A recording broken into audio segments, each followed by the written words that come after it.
চাষে স্বাবলম্বিতার স্বপ্ন দেখছেন নালিতাবাড়ির চাষিরা। ইউসুফ আলী মন্ডলের তথ্যচিত্রে ডেস্ক রিপোর্ট।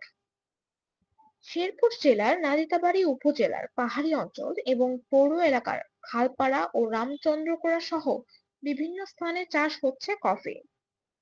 চাষিরা স্বপ্ন দেখছেন এই কফি চাষকে ঘিরেই আত্মনির্ভরশীল হওয়ার।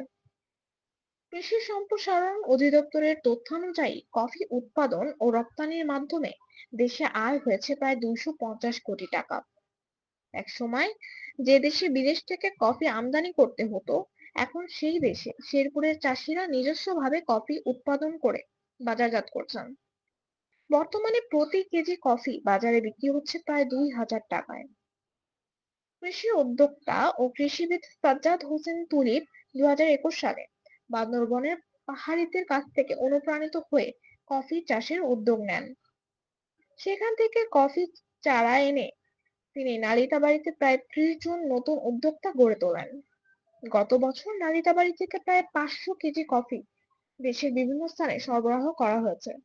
বর্তমানে প্রতিদিন তার কারখানায় 60 কেজি কফি প্রক্রিয়াজাত করা হচ্ছে। নালিতাবাড়ী উপজেলা কৃষি কর্মকর্তা মশিউর রহমান জানান, পাহাড়ি এলাকার পতিত জমিগুলোতে কফি চাষ সম্প্রসারণের পরিকল্পনা রয়েছে। এদিকে উদ্যোক্তা তুলিপ বলেন, অর্থনৈতিকভাবে স্বাবলম্বী হওয়ার একটি কার্যকর পথ হতে পারে কফি চাষ। এটি ছায়াযুক্ত ও অনুর্বর জমিতে ভালো ফলন দেয়। একসময় বিদেশে প্রচলিত ছিল এই চাষ, এখন আমাদের কৃষকরাও তা শিখে নিয়েছেন এবং নিয়মিতভাবে চাষ করছেন।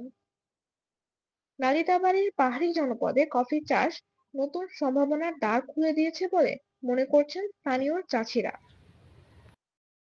শেরপুরের নালিতাবাড়ী উপজেলায় গারো পাহাড়ের পাদদেশে কফি চাষ হচ্ছে এবং এই কফিগুলো খুব লাভজনক হওয়ায় এবং এটা গাছের ছায়াতে পরিত্যক্ত জায়গায় হওয়ার কারণে এটা থেকেও কৃষকরা লাভবান হচ্ছে। তারা এই গত 2021 সাল থেকেই তারা চাষাবাদ শুরু করছে এবং এর মাধ্যমে কফি চাষটাকে একটু উৎসাহী হলেও বিক্রির কোনো অবস্থা না থাকায় তারা কফি চাষে নিরুৎসাহিত ছিল। বর্তমানে আমরা বিশেষ করে আমাদের তুলিপ কফি ফার্মিং অ্যান্ড রোস্টারির মাধ্যমে আমরা এই কফিগুলো কিনে নিচ্ছি এবং বাংলাদেশ কৃষি সম্প্রসারণ অধিদপ্তর কর্তৃক প্রদত্ত কিছু মেশিনারিজের মাধ্যমে আমরা এগুলো প্রসেস করে আমাদের নিজস্ব মেশিন প্যাকিং করে আমরা বাংলাদেশের বাজারে ক্যাফেগুলোতে কফি বিক্রি করতেছি। পাশাপাশি দেখা যাচ্ছে যে আমরা যেরকম লাভবান হচ্ছি এবং কৃষকরা উদ্বুদ্ধ হচ্ছে এবং আমাদের কৃষিরা এই কফি চাষের মাধ্যমে আমি আশা করি অদূর ভবিষ্যতে আরও উন্নতি লাভ করবে।